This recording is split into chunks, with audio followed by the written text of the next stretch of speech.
પોરબંદરના ગોપનાથ મહાદેવના મંદિરના 78મા પાટોત્સવની ભક્તિભાવપૂર્વક ઉજવણી કરવામાં આવી હતી। આ પ્રસંગે હોમાત્મક લઘુરુદ્ર, મહાપ્રસાદી સહિતના કાર્યક્રમ યોજાયા હતા। પોરબંદરની જૂની કોટ નજીક આવેલ ગોપનાથ મહાદેવના મંદિરને મહારાણા નટવરસિંહજીએ 84 બ્રાહ્મણ સમાજના અગ્રણીઓને 1948ની 20 માર્ચના રોજ ટ્રસ્ટી બનાવી સોંપવામાં આવ્યું હતું। આથી દર વર્ષે 20 માર્ચ મંદિરનો પાટોત્સવ ઉજવવામાં આવે છે। ત્યારે આ વર્ષે 78મા પાટોત્સવની પણ અનેક કાર્યક્રમ દ્વારા ઉજવણી કરાઈ હતી, જેમાં હોમાત્મક લઘુરુદ્ર, મહાપ્રસાદી સહિતના કાર્યક્રમ યોજાયા હતા। આ પ્રસંગે યજ્ઞમાં પાટોત્સવના મુખ્ય યજમાન જીત સનતભાઈ નાંદોલાના હસ્તે બીડું હોમવામાં આવ્યું હતું। મંદિરના પટાંગણમાં આવેલ મહારાણા નટવરસિંહજીની પ્રતિમાને સમસ્ત બ્રાહ્મણ સમાજના અગ્રણીઓએ પુષ્પાંજલિ અર્પણ કરી હતી, તો સમસ્ત રાજપૂત સમાજ દ્વારા પણ શુભેચ્છા પાઠવવામાં આવી હતી। ગોપનાથ મહાદેવ મંદિરના ટ્રસ્ટી અશ્વિનભાઈ દવેએ જણાવ્યું હતું કે પ્રજાવાત્સલ્ય મહારાજા શ્રી નટવરસિંહજી દ્વારા આ મંદિર 84 બ્રાહ્મણ જ્ઞાતિના આગેવાનોને ટ્રસ્ટ બનાવીને અર્પણ કરવામાં આવ્યું હતું। તે દિવસથી નટવરસિંહજીને ખાસ યાદ રાખતા હોમાત્મક લઘુરુદ્ર સાથે પુષ્પાંજલિ અર્પણ કરવામાં આવે છે।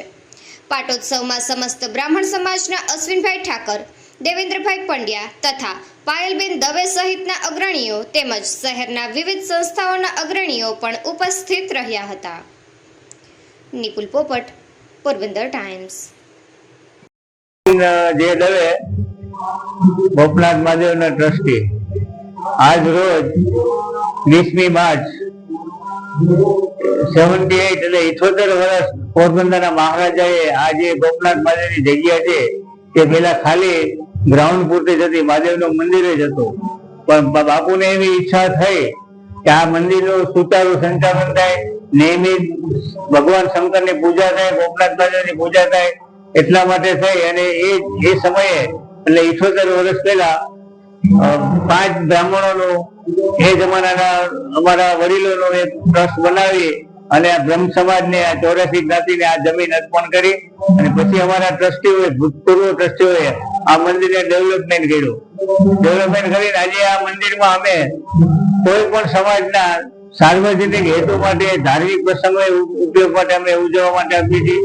અને આજની તારીખે અમે પોરબંદરના દરેક સમાજને આમંત્રણ આપીએ। શું કામ કે પોરબંદરના મહારાજા શ્રીએ આ જમીન અમને આપી છે સંચાલન માટે, અને અમે સમાજના દરેક જ્ઞાતિ માટે ઉપયોગી થાય ધાર્મિક પ્રસંગે એ ઉત્સવ ઉજવવા માટે અમે એના માટે તત્પર છીએ।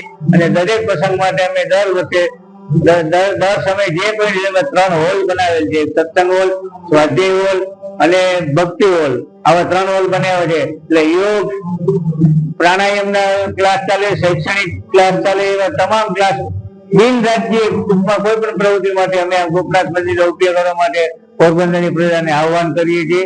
આજનો કાર્યક્રમ છે એ જે આ તિથિ નિમિત્ત આ દિવસે અમે બાપુને યાદ કરીએ છીએ।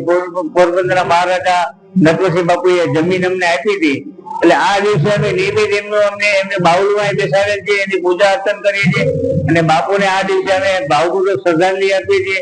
અને એ નિમિત્તે અમે પાટોત્સવ નિમિત્તે હોમાત્મક લઘુરુદ્રનું આયોજન કરી અને બ્રહ્મભોજન કરીએ છીએ।